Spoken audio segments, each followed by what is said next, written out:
What's up, guys? So we're on the quest to make a new airbrush stand. We're finally past the deadly monster that was killing people, and we're getting back out there. Here in Colorado, the weather's finally starting to warm up, and it looks like things are going back into full swing.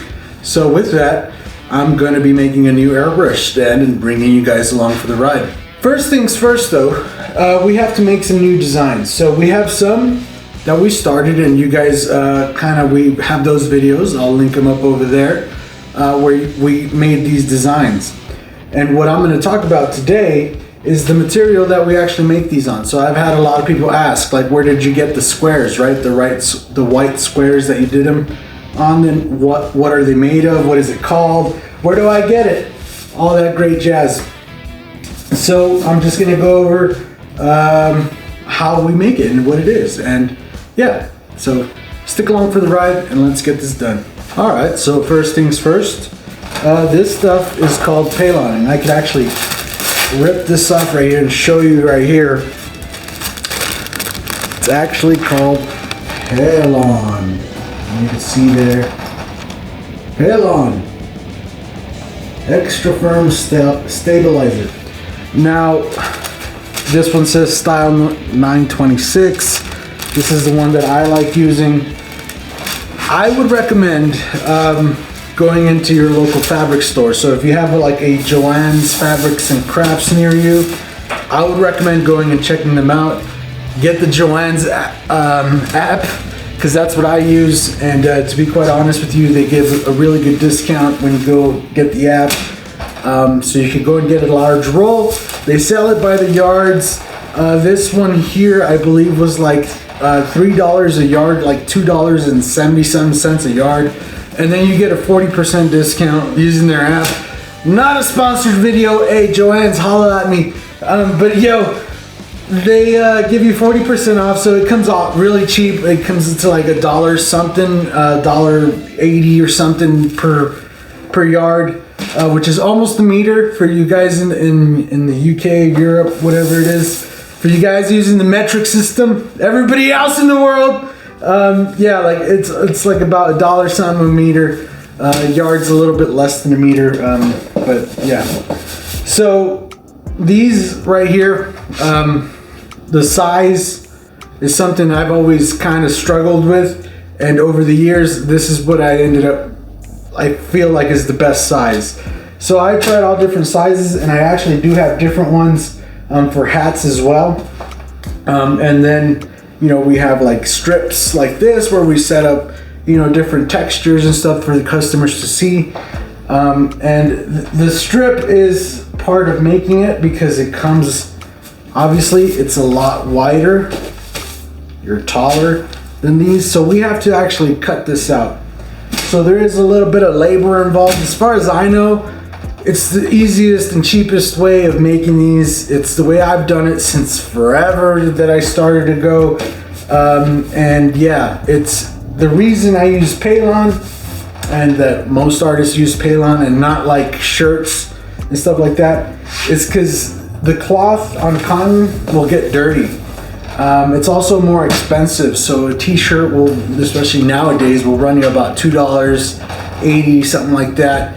And you'll have to not only find something to stretch that cloth on and all that, like it becomes kind of a little bit more work. This is actually kind of stiff. It's really thick. It's super durable. Like it takes a lot to rip it, right? And what we do is actually stick it onto something. So we start off with these, and they stay generally clean. They don't attract much dirt or nothing like that. You can wipe them off. I've ran these through the washer. And then there's also another hidden secret to using the Paylon. So using a wood burner or an engraver, you could even use a hot wire. You could actually burn designs into here and turn this into a super durable stencil. So let me see if I have some here. Here's my stencil box. So like, for example, I like using it for some of the bigger shapes and stuff like that. So like this heart here, right?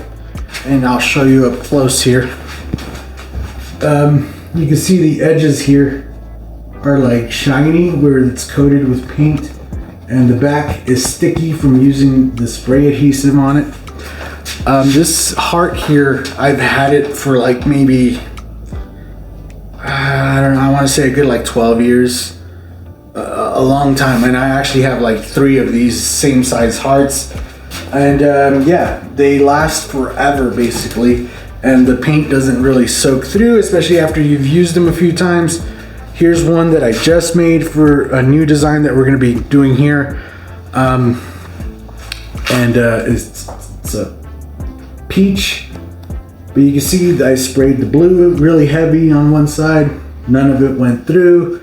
And this is again, just scraps from a previous design, and we have turned them into stencils. So that's kind of also the hidden secret to using the Paylon, is that you can turn it into some nice t-shirt stencils with a little bit of work.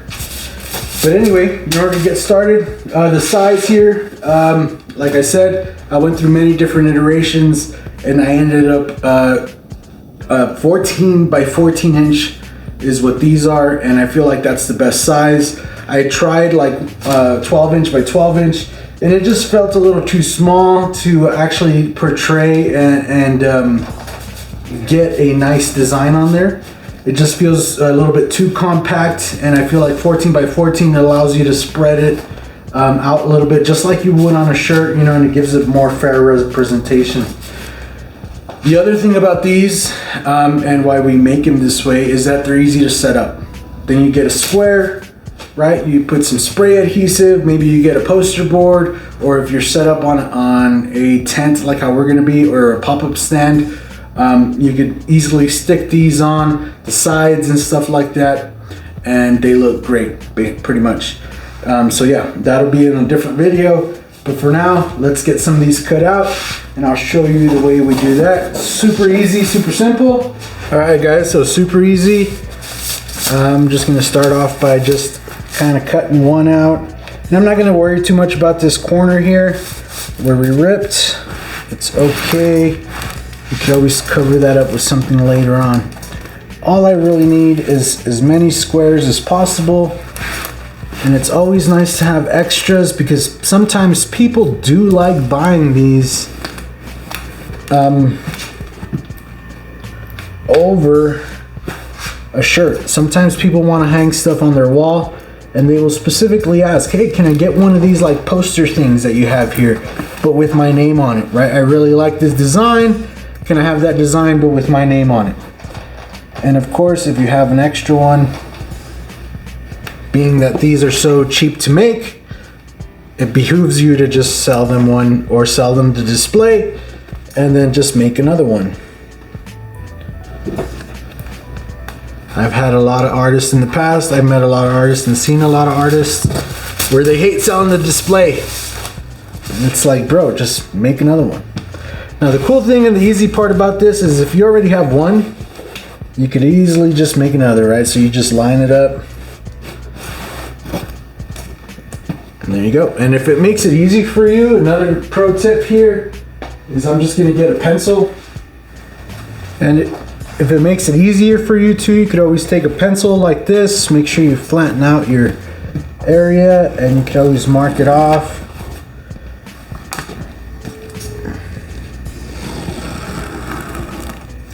Just like that. I always kind of like double checking, so I'll line it back up where I need to be. Okay.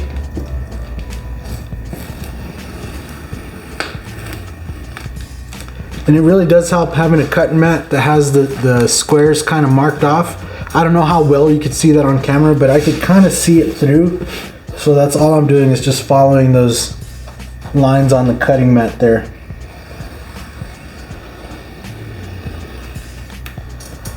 There you go. 14 by 14.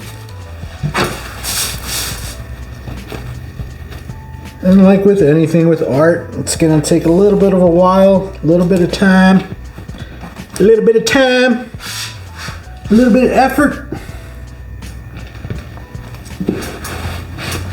But yeah, this makes it super easy, super convenient. They don't.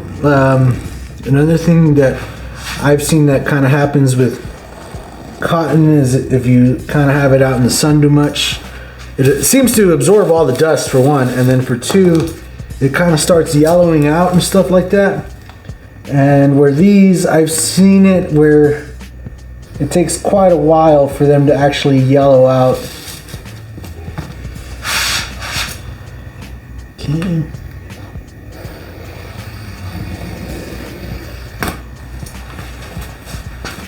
All right, so I'm gonna go through and get this done, get as many of these squares cut out.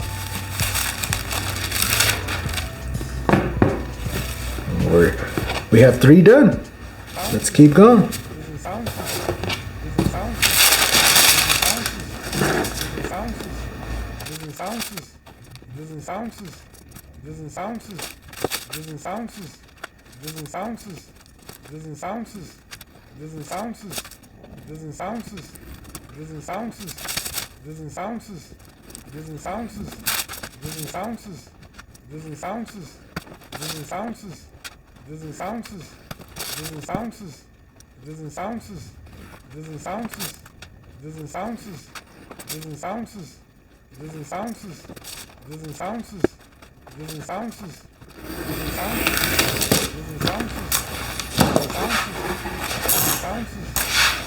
Alright, and so you can see we're left with a nice strip.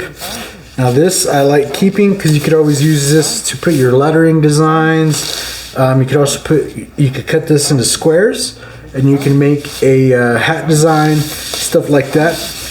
But we'll leave this till the end. And just roll it back up. And we have a nice piece of this stuff to use later on to just fill in any areas, as well as make more examples on our whole stand. So it's good to have. And we have a nice big piece we'll probably use to put the colors on, something like that. And we have a bunch of new design panels. So over the coming weeks, over the coming days, I'm not sure how quick I'm going to put out the videos yet, but we're going to be going over a bunch of designs, and the designs will be available on mikesbrush.com. So if you need yourself some nice stencils, all those stencils will be available at mikesbrush.com. So we have here 1, 2, 3, 4, 5, 6, 7, 8, 9, 10, 11, 12 new panels, which is a pretty good start, and we'll get those done. So there you go, guys. Quick, simple way of making the Paylon squares. Not much more to say than that. Again, I do recommend you go out to the fabric store and you feel it out for yourself. Try to get something that's not very transparent, because some of this stuff you could actually just see right through. So make sure you go and you actually check it out beforehand before you order something and it's not what you like. And I even sometimes seem that, like, from roll to roll of the same kind of stuff, it's slightly inconsistent. So I just do like to go out to the store and get my hands on it and really see it for myself. You get a discount anyway, all good. Hope this video helps you guys out. Again, we're gonna be painting these designs, and we'll see you guys in the next video. Later, everybody.